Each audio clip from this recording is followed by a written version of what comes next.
Se prepare. Em algum momento você vai ter que se posicionar. Mas se você disser assim, não, irmão, nós temos que entender. Jesus chamou a gente para amar, irmão. Jesus é amor. Jesus disse, não julgue para não ser julgado. Criatura, pelo amor de Deus, não cita esse versículo como subterfúgio para a tua inoperância apologética. Porque Jesus não disse isso nesse contexto. Pelo contrário, Jesus disse, olhe, porque eu amo aquele texto de João 12, Jesus dizendo, eu não vim para julgar. Aí as pessoas dizem, olha aí que bênção, posso fazer o que eu quero. Lê o texto todo, bênção. Deixa de ler versículo isolado, porque quem gosta de citar versículo isolado é Satanás. Que é isso, pastor? Está me chamando disso? Não, você não é ele, mas pode estar trabalhando para ele. Sabe por quê? No deserto, ele quis enganar Jesus com texto isolado. E tem crente querendo citar texto isolado para assegurar as suas decisões, né? Mas é tão lindo quando a gente ouve Jesus falar lá em João 12, não é? Em João 12, versículo 47. Se alguém ouvir as minhas palavras e não crer, eu não julgo. Parece que eu estou vendo Jesus falando isso num retrato pós-modernista, Jesus bem calminho. Porque eu não vim para julgar o mundo. Jesus com luzinhas ao seu redor, sentado no banquinho. Porque eu não vim para julgar o mundo, eu vim para salvar. Aí ele diz, olha aí, está vendo, igreja? Não pode me julgar. Oh, glória, olha o que Jesus disse no verso seguinte. Quem me rejeitar a mim, agora que ele se levanta do banquinho, apaga as luzes e tira a espada, e não receber as minhas palavras, já tem quem o julgue. A palavra que tenho pregado, essa o há de julgar no último dia. Então tem que se posicionar, irmãos. Nós temos que nos posicionar. Volta lá para o slide, por favor. Então nós cremos que Deus é criador, mantenedor e sustentador de todas as coisas. E nós cremos que Ele intervém na história. Ele altera cursos. Ele altera sentenças. E Deus quer que a gente se relacione bem, é o que ensina a Bíblia. Mas a nossa confissão de fé e prática é apenas a Bíblia. Nós não devemos fazer uso de outras tradições religiosas, porque evidentemente elas não estão assentadas na verdade inerrante da palavra de Deus. Mas esse terceiro ponto, ele é perigosíssimo. E ele está presente nas nossas pregações, está presente nos nossos louvores, nos nossos cultos, de pessoas cujo principal objetivo da vida é ser feliz. Ah, irmã, eu estou sentindo de fazer uma coisa, tomar uma decisão. Duas irmãs se aconselhando na igreja depois do culto. Ah, irmã, o que é que diz o seu coração? Ai, o meu coração diz que é para eu ir, irmã. Então siga seu coração, Zezé. Afinal, o que importa é ser feliz. A vida é curta. Irmão, se você usa esses argumentos, você não foi regenerado ainda. Quem disse que a vida é curta? Para nós não é mais curta, não. É eterna. Tem tanta adolescente aconselhando a outra, siga seu coração. Nunca leu Jeremias 17. Enganoso e perverso é essa bombinha que está batendo aí dentro. Enganoso e perverso é o coração do homem. Quem o conhecerá? Pergunta retórica. Ninguém. Crente não segue coração não, irmão. Crente segue o quê? Palavra. Lâmpada para os meus pés é a tua palavra e luz para o meu caminho. A palavra é farol de neblina, é farol de perto, é farol de longe. Aleluia. Observe que a palavra mostra onde eu piso e ainda onde eu vou pisar. É lâmpada para pé e luz para caminho. Quem está na palavra sabe onde está e sabe ainda para onde vai. Glória! Olha Deus acendendo o farol e dizendo, pisa aqui não. Pisa aqui não que tem embaraço, aqui tem laço, aqui tem tropeço. Desvia, altera a rota, porque eu quero te livrar da queda, para que tu chegue na nova Jerusalém. Aleluia! Não porque um guru, o horóscopo, o alinhamento dos astros. Vai seguindo isso aí, vai seguindo. Vai seguindo para tu ver onde tu termina. Deus não fez a gente para ser feliz. E eu sei que eu não estou frustrando expectativas aqui, porque os irmãos sabem disso. Eu não precisei vir aqui para ensinar isso. Os irmãos sabem, Deus não chamou a gente para ser feliz, chamou a gente para ser santo. O propósito da minha e da sua vida é refletir a santidade de Deus no mundo, refletir a imagem, a glória, a semelhança, o caráter dele. Deus não chamou a gente para dar a volta por cima, para reinar, para conquistar, para viver os sonhos, os ideais. Não, olha, isso aí é tudo invencionice ideológica, de ideologia triunfalista, que entrou em muitas músicas e muitas pregações. E a gente fica às vezes questionando Deus, que não fui chamado para ser tapete, fui chamado para ser cortina, não sou chamado para ser cauda, fui chamado para ser cabeça. Tem uns que não querem nem mais honra, que é a dupla honra. E aí a gente vai vendo essas coisas nas nossas músicas e todo mundo chora. Claro, quem é que não vai se emocionar com um negócio desse? Deus dizendo que vai lhe dar tudo isso. Então evidentemente tem que ter muito cuidado, porque o principal objetivo da nossa vida, nós somos criados para expressar a imagem dele.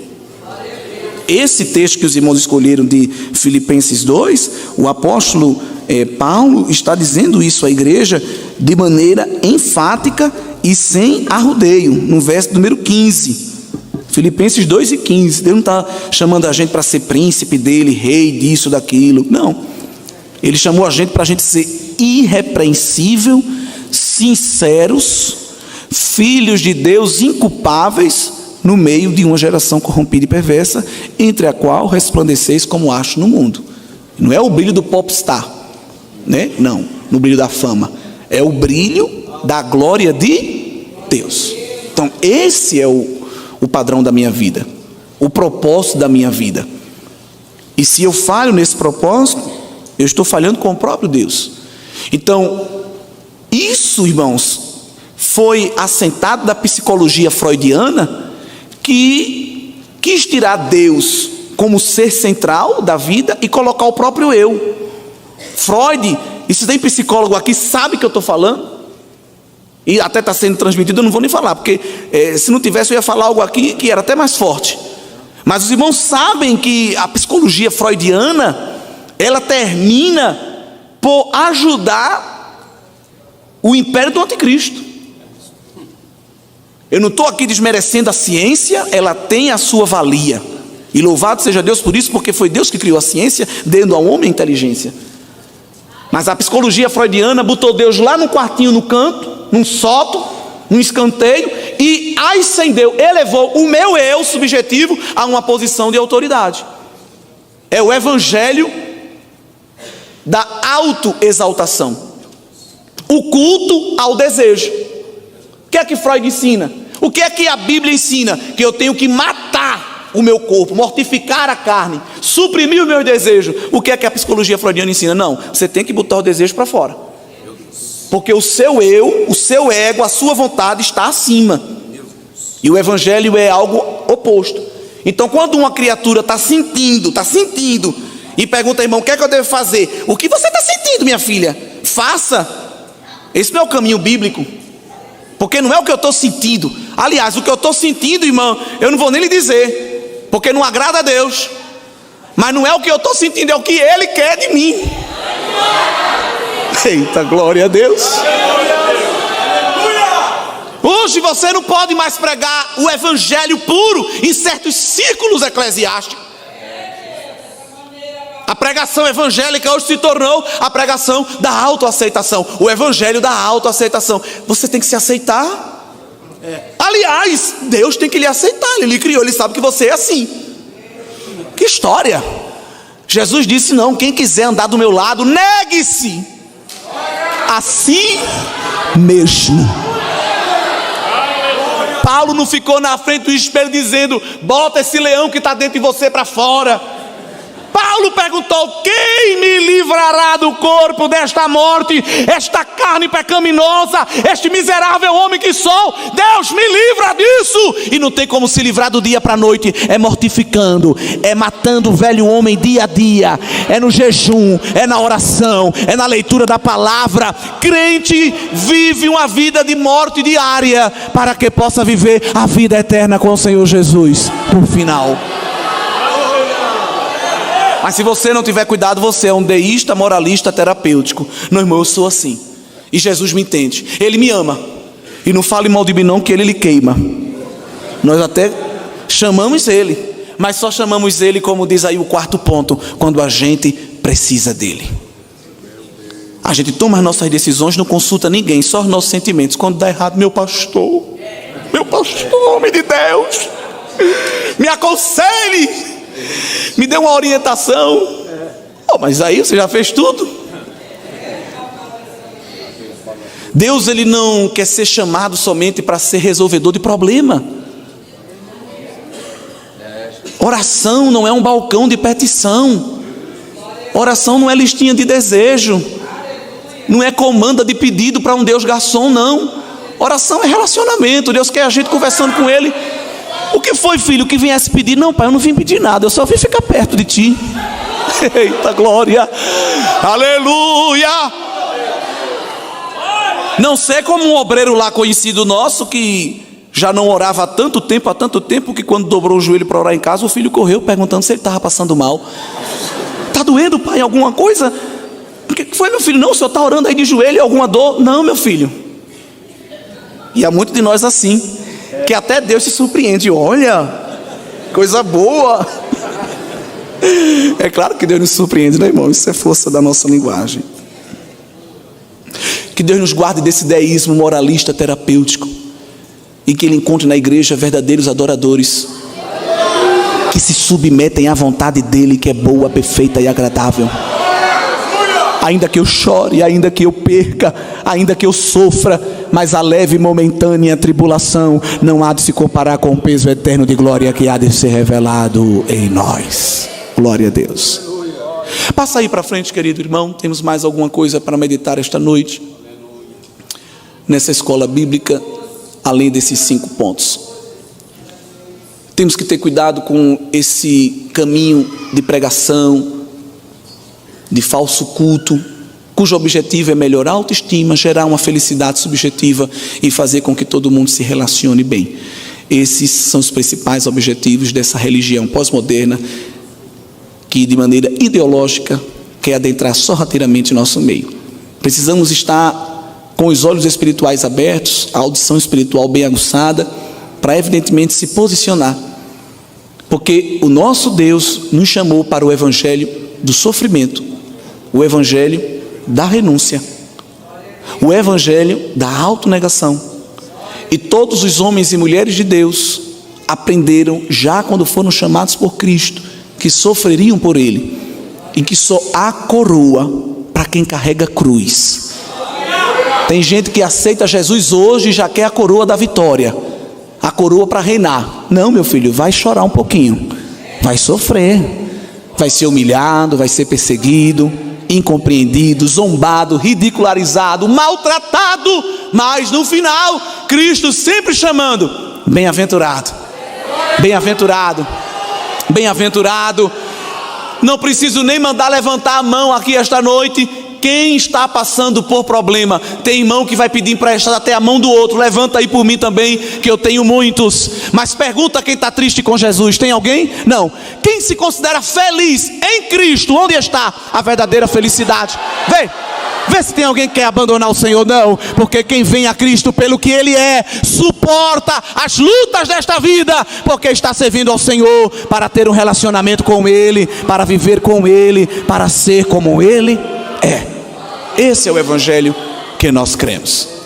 Precisamos de momentos como esse para fortalecer e fundamentar a nossa fé. Eu coloquei aí um quadro de informações que a gente precisa, irmãos, nessa última hora da igreja aqui na terra, fortalecer e fundamentar no tocante ao nosso credo, para as nossas pregações, nossos louvores, e para os trabalhos que nós fazemos a fim de alcançar as pessoas que estão lá fora, né? Toda igreja precisa de uma fundamentação filosófica, teológica e evidencial. Ai meu Deus, vou ter que fazer 4 anos. Não precisa. Bíblia, cultos como esse, escola dominical, culto de ensino. Nós temos muita ferramenta boa, muitos canais no YouTube, muita gente boa, né? Não vá logo lá, escolha, selecione o seu pastor, o seu professor da EBD, um obreiro que na igreja é uma referência. Irmão, olha, eu achei esse canal aqui, o que é que acha, né? Às vezes ganha lá um livro de Ellen Goldwyn White sobre... Aí, um livro de escatologia. Glória, eu estava precisando. Calma, Cuidado. Chegue para alguém, irmão, o que é que você acha, né? Isso aqui dá, não dá, como é que faz? Para que a gente, evidentemente, não esteja incorporando à nossa fé fábulas que não condizem com a nossa confissão. Mas há 3 áreas aí que o inimigo trabalha e que, evidentemente, nós devemos ter muito cuidado para fortalecer a nossa fé. Eu coloquei no slide, na primeira coluna, destaquei, já falei aqui sobre padrões absolutos morais e sobre a verdade, né? A verdade é absoluta. A nossa fundamentação teológica, evidentemente, essa teologia liberal e neortodoxa não crê em milagres, diz que tudo isso na Bíblia são mitos, e nós precisamos reafirmar cada vez mais o caráter sobrenatural de Deus, e evidentemente entender que Deus trabalha e opera numa esfera espiritual que aparece na esfera material. Mas eu quero, irmãos, destacar nesta noite, na minha breve contribuição, aquela terceira coluna que é a fundamentação evidencial, porque é uma das áreas que o inimigo mais trabalha, principalmente na vida de jovens e adolescentes, quando sai do ensino médio e chega na universidade. O diabo está tão faminto que os seus militantes não estão só no ensino superior, muitos deles já estão até na educação básica. Eles já estão no ensino médio e já estão chegando até na educação infantil. Então nós precisamos cada vez mais fortalecer essa fundamentação apologética em relação às evidências da ressurreição do Senhor Jesus e também de que a Bíblia é a palavra de Deus, não é? Essas perguntas, os documentos do Novo Testamento são confiáveis, Jesus realmente ressuscitou dentre os mortos, são perguntas que você vai ouvir muito aí fora. Com certeza você já ouviu alguém dizer: não, eu não creio na Bíblia porque a Bíblia é feita por homens. Isso é uma frase, irmão, que você destrói rapidinho. Tá bem. Você toma remédio? Remédio assim feito por farmacêutico? Você lê bula? Não, mas não deveria. Você toma remédio? Você confia no farmacêutico? Sabia que remédio foi feito por homem? Você sabia que a bula lá é assinada por um químico, um farmacêutico, né? Então você não anda em avião, né? Carro muito pouco, nem moto. Não, claro que anda, mas foi feito por homem. Aí você destrói esse argumento. Mas claro que o nosso argumento não deve ficar só aí. Isso é um argumento bem assim do dia a dia, né? Porque tem como você vencer certas batalhas apologéticas sem muita coisa. Mas é claro que a gente tem que estar preparado com ferramentas para avançar a argumentação. Eu tenho um colega aqui, um amigo, que é matemático, acadêmico, cristão, fervoroso, e estava no mestrado numa universidade pública, e tinha um colega de classe ateu, militante, daquele jeito, irmão, cheinho. Vocês sabem, aí ficava assim, olha, zombando da fé do irmão, zombando da fé do irmão, zombando. O irmão muito inteligente, muito pacato, uma árvore frondosa do fruto do Espírito. Ele é muito calmo, esse irmão. E o ateu lá, que Deus, que Deus, que Deus. Até que um dia ele estava tão irado que disse: eu odeio Deus. Aí o nosso querido amigo diácono da igreja disse: então você crê que Deus existe? Não, claro que eu não creio, eu odeio.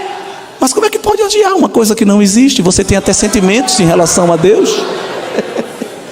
Destruiu, não precisou de slide, de matemática, não precisou de citar nomes de filósofos. Não, só com uma frase. Outra vez recebi um adolescente no final do culto, lá onde pastorei. Ele se considera ateu, bem novinho ainda estava no ensino médio. A sua avó é uma mulher de Deus, congrega conosco, ele veio no final do culto com uma posição, já chegou assim no púlpito assim: quero falar com você. Eu digo: certo, fique aí. Atendi todo mundo, deu chá de cadeira nele. Depois, agora sim, pode vir, senta aqui, meu amado. Ele disse: não, porque é o seguinte, você sabe que eu não creio em Deus, né? Deus para mim não existe. Eu digo: não, tudo bem. Ele disse: então eu quero fazer só algumas perguntas aqui para analisar o seu credo. Eu digo: certo, claro, fica à vontade, pode fazer a sabatina. Foi 3 perguntas, eu pensei até que ia ser mais. Ele disse: primeiro, essa coisa, e nesse dia eu tinha até pregado, ele pegou algumas coisas da pregação, ele ficou a pregação todinha assim, 17 anos, balançando a cabeça assim, olhando para mim. Esse negócio de que Deus manda, de que Deus ordena, que é a vontade de Deus, é tanta ordem, como é que eu posso amar alguém que só me dá ordens? Aí eu disse: você tem pai? Tenho. Você gosta dele? Gosto. Então acho que seu pai somente faz o que você quer, não é isso? Na sua casa não tem ordem, não tem lei, não tem lei. Não, mas tem a ordem. Eu digo: então você odeia seu pai? Não, eu amo ele. Eu digo: exato. Assim é o amor ao Pai Supremo Deus. Você sabia que a liberdade de um peixe é ficar dentro do aquário? Ele pode olhar para aquele aquário e dizer: eu quero liberdade. No dia que ele sair, ele morre. Liberdade irrestrita gera morte, meu jovenzinho. Não, vamos falar nisso não. Eu tenho outra pergunta, eu digo, diga. Inclusive ele nunca mais foi no culto, faz um tempão já. Esse negócio de dizer que Deus criou e tudo mais, é tanta lei, é tanta coisa. E eu não entendo isso, porque evidentemente o mundo vive assentado na aleatoriedade. Eu disse, qual é a disciplina que você mais gosta? Acho que você está no ensino médio, estou no 3º ano, gosto no físico. Eu digo, coisa boa. Então você sabe que pelo menos nós temos aí uma série de quase 20 constantes universais, leis fixas que organizam a Terra. Se a gente mudasse algumas casas decimais dessas leis fixas, a gente não estava nem aqui conversando, não é? Ele disse, é verdade, mas não vamos falar nesse assunto não, de ciência não. Eu disse, não, você que começou. Outra pergunta, esse negócio de Deus é mistério. Para que eu me relacionar com Deus que é só mistério? Eu digo, não, ele não é só mistério. Você sabe qual é o último livro da Bíblia, irmão? Ele disse, Apocalipse. Eu disse, tu sabe o que significa a palavra Apocalipse? Não. Eu disse, revelação. Deus encerrou o cano dizendo muito mais que ele revela do que ele esconde. Olha, eu vou me embora, outro dia a gente conversa. E ele foi. Então veja, não precisou de slide, de cálculos, de nada. Se você conviver bem com Deus e com a palavra de Deus, ele vai te usar para defender a fé. Glória ao nome de Jesus. Mas é claro que se nós pudermos estudar um pouco mais e nos apoderarmos de recursos, a gente evidentemente defende a fé, como disse o apóstolo Pedro, explicando com mansidão a razão da nossa esperança. E quando a gente chega na faculdade, na escola, não, porque a Bíblia é um livro antiquado, ultrapassado, foi feito por homens, e a Bíblia é cheia de erros, nunca leram a Bíblia, mas eles advogam e militam esta causa. Aí você pode entrar antes da Bíblia na esfera da história ou da filosofia, que nos ciclos acadêmicos são amplamente aceitos. Você diz assim, amigo, você já ouviu falar na obra de Ilíada, de Homero? Uma das grandes obras do mundo ocidental, né? Coloca aí, amado, por gentileza. Homero, esse primeiro busto aí, escreveu Ilíada, que é uma poesia grega fantástica e tremenda. Hoje essa geração não conseguiria produzir nenhuma estrofe daquela. Quando você pega a quantidade de cópias de Ilíada, não chega nem a 2.000, são 1.850.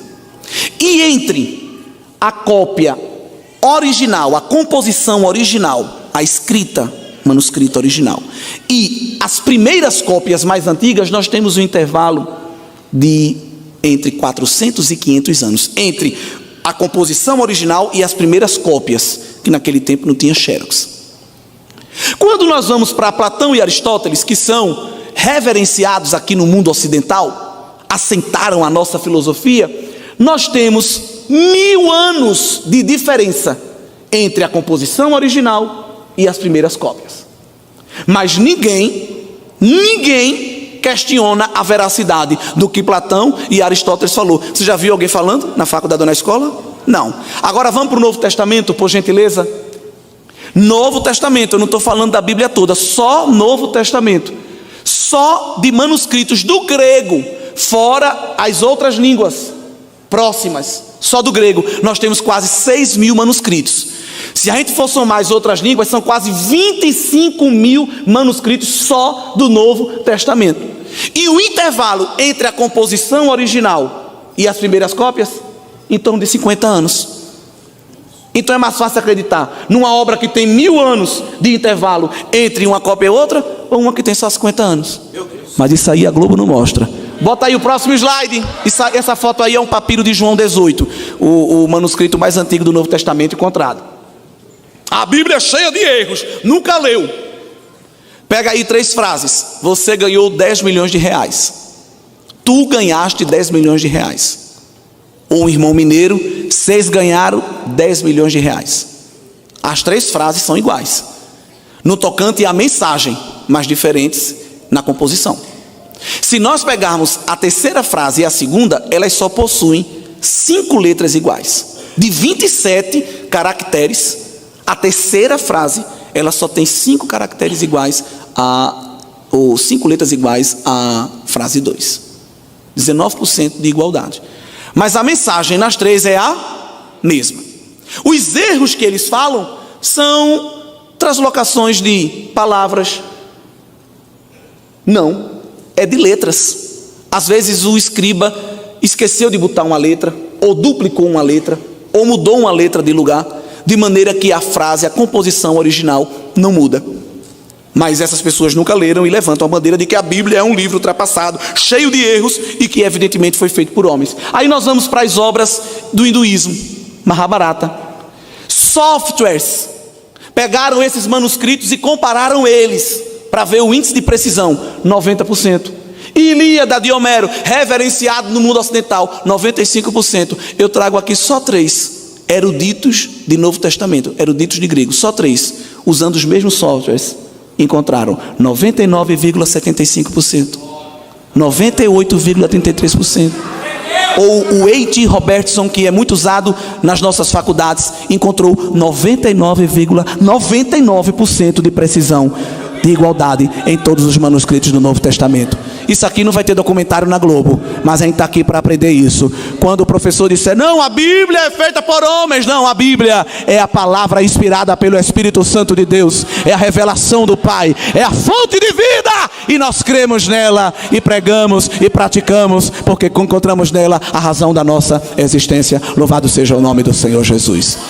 Que o Senhor nos guarde, que o Senhor levante uma geração que esteja animada para batalhar pela fé. Não dizendo palavra de efeito, show Satanás, está repreendido. Não, Deus não chamou a gente para isso. Dá uma cortada de laço, o diabo não respeita isso. Nós vamos vencer com a espada do Espírito, não batendo o exemplar da Bíblia na cabeça de ninguém, mas abrindo a palavra, explicando a palavra e deixando que o Espírito Santo de Deus convença o homem do pecado, da justiça e do juízo. Como é que a gente faz para vencer quem está desanimado? Palavra. Quando Jesus encontrou os discípulos no caminho de Emaús, eles se chatearam dizendo que Jesus não lia jornal. Você não leu as notícias não? Você não abriu o zap? Só se fala da morte do Nazareno? Hoje é o terceiro dia e nada. Ele vivia dizendo que ia ressuscitar, tadinho, fez tantas obras, mas até agora nada. És por acaso desinformado? Jesus devolveu, porque esse Jesus que os pós-modernos mostram, carregando o ursinho de pelúcia de coração, só fazendo beijinho para as pessoas, não. Jesus, irmão, de vez em quando dava uma marretada na cabeça para rachar mesmo. Como eles disseram que Jesus era desinformado do jornal, aí Jesus disse, vocês são desinformados de Bíblia, nércios e retardados de entendimento, porque Jesus falou de um jeito assim, né? Mas disse, tardios de entendimento de coração. Vocês não sabem de Bíblia não. Vocês dizem que eu não sei do jornal, e vocês não sabem de Bíblia, mas eu vou dar uma aula de Bíblia agora, até Emaús, bora. Eu vou passear com vocês na lei e nos profetas. Não cortou laço, não cantou corinho de fogo, não puxou espada flamejante, mas quando, aleluia, chegou na bifurcação do caminho, aquele que eles disseram, és um desinformado, agora disseram, é perigoso ir embora, é melhor ficar mais um pouco. Ei, aleluia. A palavra de Deus gera vida, a palavra de Deus aquece o coração, a palavra de Deus arranca a cegueira. Abre a tua mão aí, recebe a autoridade da palavra. Deus vai te usar para aquecer vida, Deus vai te usar para aquecer coração frio dentro da tua casa. O diabo pensa que congelou o entendimento, mas na tua boca está uma palavra fervorosa, no teu coração está uma palavra viva, e Deus vai libertar corações, Deus vai libertar entendimentos para a glória do nome dele. Aleluia! Deixe para falar do campeonato, do seriado, outro dia. Aproveite a oportunidade para falar da palavra transformadora.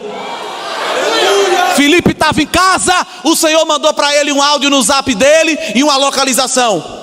Vai para ali, faixa de Gaza. Tem um particular com alguém lá e eu vou te usar. Está aí a localização. Transportou ele para lá. Quando ele chegou, vinha a carruagem de um alto oficial da rainha Candace. O oficial na carruagem e Filipe no expresso Canelinha, mas cheio do Espírito. Fez aquela pergunta que um grande autor transformou em título de livro: entendes tu o que lês? Aí o eunuco disse: não, porque não tem ninguém para me explicar. Não tinha, varão, cheguei agora. Aula, aleluia, de discipulado. Então sobe aqui na carruagem, me dá essa aula. Eu comprei esse chaveirinho, era um souvenir, irmão.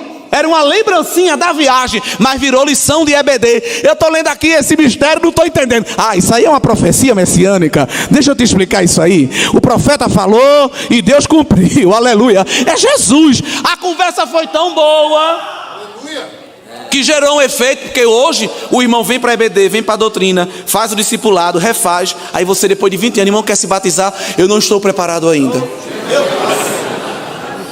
Irmão, vai ter batismo. Quem quer dar profissão de fé? O Espírito Santo não tocou no meu coração ainda. Então tu está morto, criatura. Porque quando nós lemos Atos, a confissão de fé estava intrinsecamente ligada a batismo. Não tinha esse negócio de não estou preparado, me preparar. 20 anos depois eu me batizo, não. Aí o eunuco deu uma lição de fé para muitos de nós. Não foi Filipe que disse, olha, o batismo é daqui a 15 dias, venha, viu? Ficou atrás dele, não, estou vendo água ali. O que é que falta para eu ser batizado? Disse, mais nada. Tu tem fé. Foi para Jerusalém como turista, voltou como evangelista. Aleluia! A palavra transforma, irmãos. Vamos nos fortalecer nesta palavra, porque Deus vai nos usar para transformar corações que estão ao nosso redor. Fique de pé. Eu quero fazer uma oração por você nesta noite.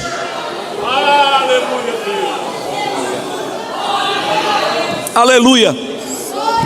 Deus vai levar você para grandes instâncias, vai colocar você em grandes círculos, aleluia, vai te dar a oportunidade de estar diante de homens poderosos, e Ele vai usar a tua boca, anônimo do céu, aleluia. Quem é esse? Quem é essa? Sei não, é um santo homem de Deus que passa por aqui, aleluia.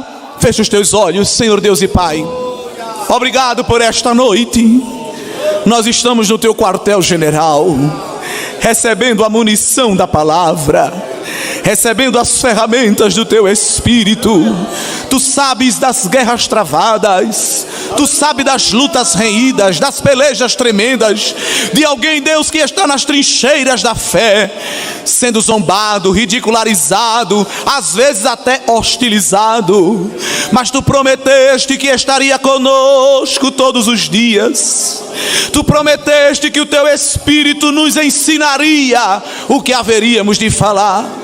Então, como um servo teu, eu te peço nesta noite, desce sobre nós porções reveladas da tua palavra. Equipa a tua igreja com a autoridade do céu. Senhor, dispensa aqui ciência da palavra, aleluia. Derrama aqui nesta noite palavra de sabedoria.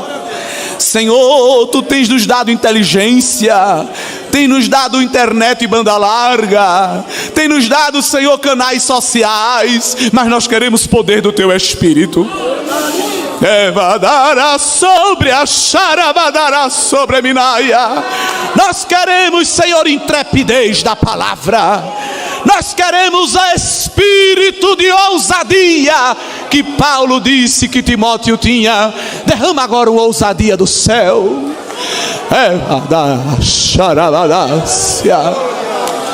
Crente que era espião secreto do céu, que isso termine hoje. Levanta aqui embaixadores de Cristo, levanta aqui embaixatriz do teu reino, Senhor. Coloca agora aí, Deus, o selo do teu Espírito, o fogo do teu Espírito, a unção do teu Espírito Santo. Recebe aí este óleo.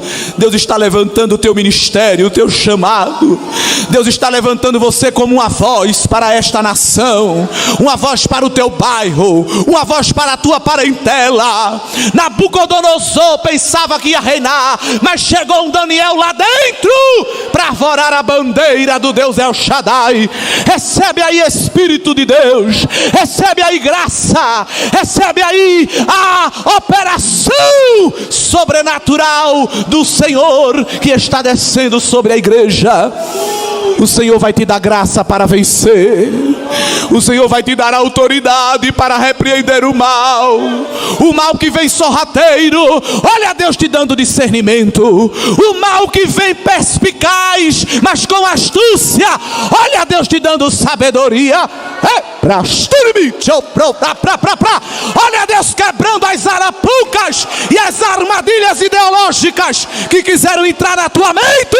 Receba aí libertação. A fé não fingida que estava sobre Timóteo está descendo aqui esta noite, porque aqui há uma geração que recebeu as sagradas letras, que recebeu a sã doutrina, que recebeu o leite racional. O veneno está sendo tirado da panela hoje. Ideologia satânica que quis ser implantada na tua cabeça, filosofia do diabo, Deus está tirando, porque Ele colocou em ti a mente de Cristo, o capacete da salvação e o selo do Espírito Santo de Deus.